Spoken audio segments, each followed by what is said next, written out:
forget the world now, we won't see. And this morning we'll let you do.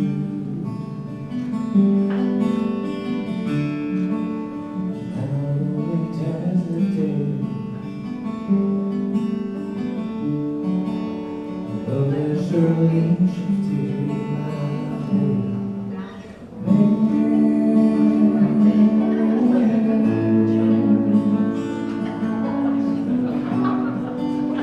Taking every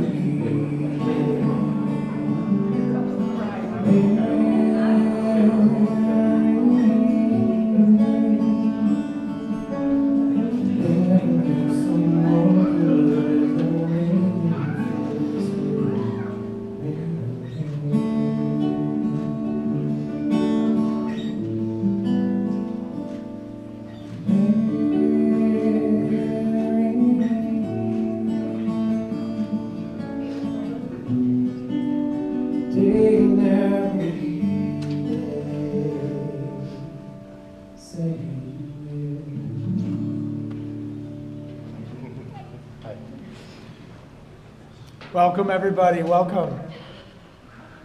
If everyone could please be seated. We are gathered today on this day to witness and celebrate the marriage of Gordon and Amanda. We come together not to mark the start of a relationship, but to acknowledge and strengthen a bond that already exists. Now, usually I'm not much of a preacher, but today, it's a great honor and a pleasure to stand before Gordy and Amanda. This room full of family and friends will stand with us and publicly affirm this bond.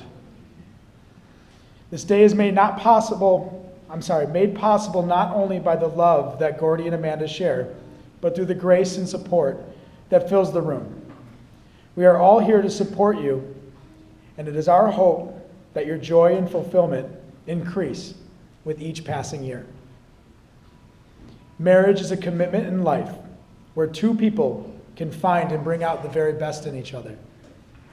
It offers opportunities for sharing and growing that no other human relationship can equal, a physical and emotional joining that has the promise to last a lifetime. Guys, sure you're ready for this? Yeah. Now I'd like to ask that Amanda's sister Sharon join us for an opening prayer. Thank you, Sharon.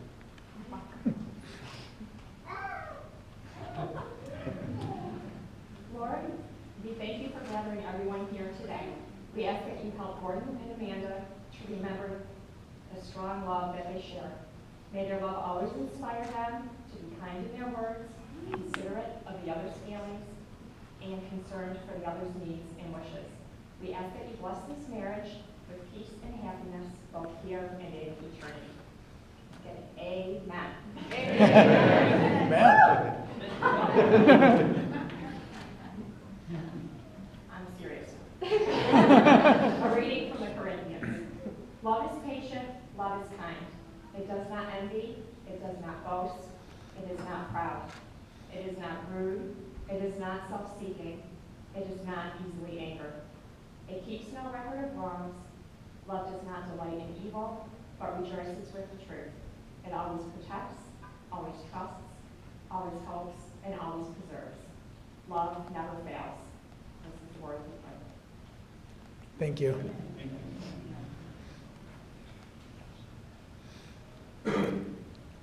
As many of you know, Amanda and I grew up without immediate siblings in our homes. Although we were both surrounded by the love of our aunts and uncles, brothers and sisters, nieces and nephews, we shared the common thread of both being the only child in our homes, which meant a couple of things. First, it meant that we had a very strong bond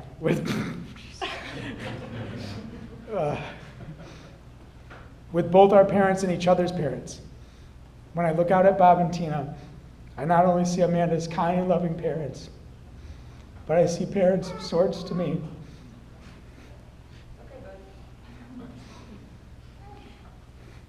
Two incredible people who opened their home to me, showed me unwavering support, and significantly shaped my path, and who I love very much. And I know that when Amanda looks at my own mother, love you, Ma, I see someone who has had a similar and profound impact on Amanda's life. This also means that we two had an incredible bond. With our families and our histories being so intertwined, our values began to come together. I know what Amanda cares for. I know what Amanda cherishes. I know she cherishes family and tradition. I know that Amanda is extremely loyal. I know that she values hard work. She honors her commitments. She's dedicated. And she doesn't settle for less than meeting her very high standards. So when I first heard that Amanda and Gordy had reconnected, I was immediately very happy for my cousin. Of course, I have your back no matter what, but I honestly didn't have that many questions. I didn't have many questions that needed to be answered because I knew that if you had chosen Gordy, I knew why you had chosen Gordy. I knew that first and foremost, he would get along with your family, especially Tina and Bob. I knew he'd be loyal. I knew he'd show you the love and compassion that you had grown accustomed to.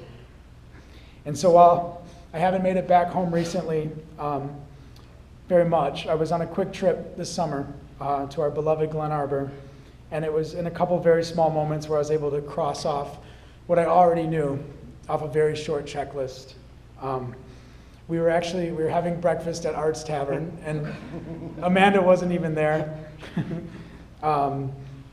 And that was check one. Number one is, as Matt and Cam know, that, and all the men in this family, that you have to have breakfast with Tina.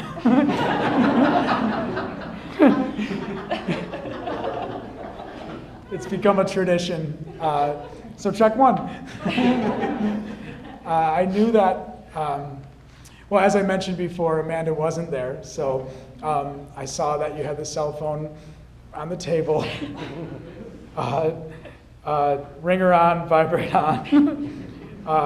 Ninja-like reflexes for when Amanda was going to check in.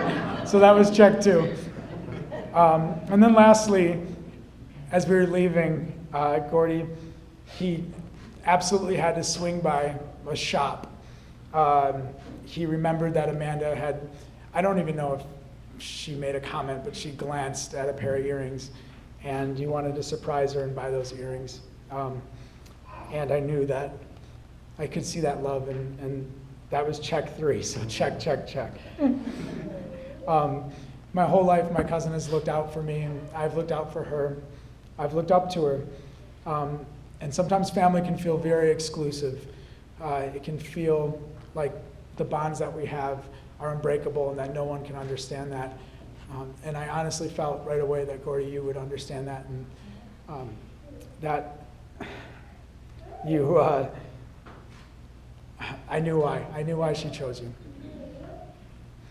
With that in mind, I'd like to ask that Chelsea come up here, give me a quick break so I can take a deep breath, and you're going to read a poem. You're going to have to make it short.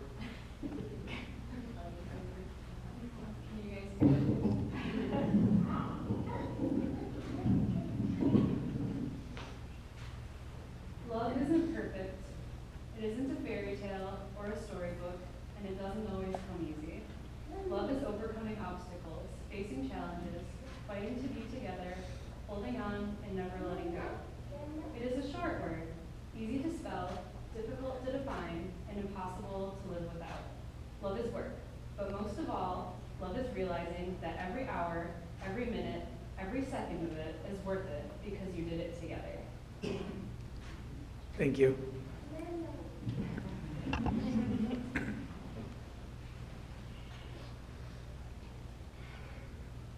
It's time.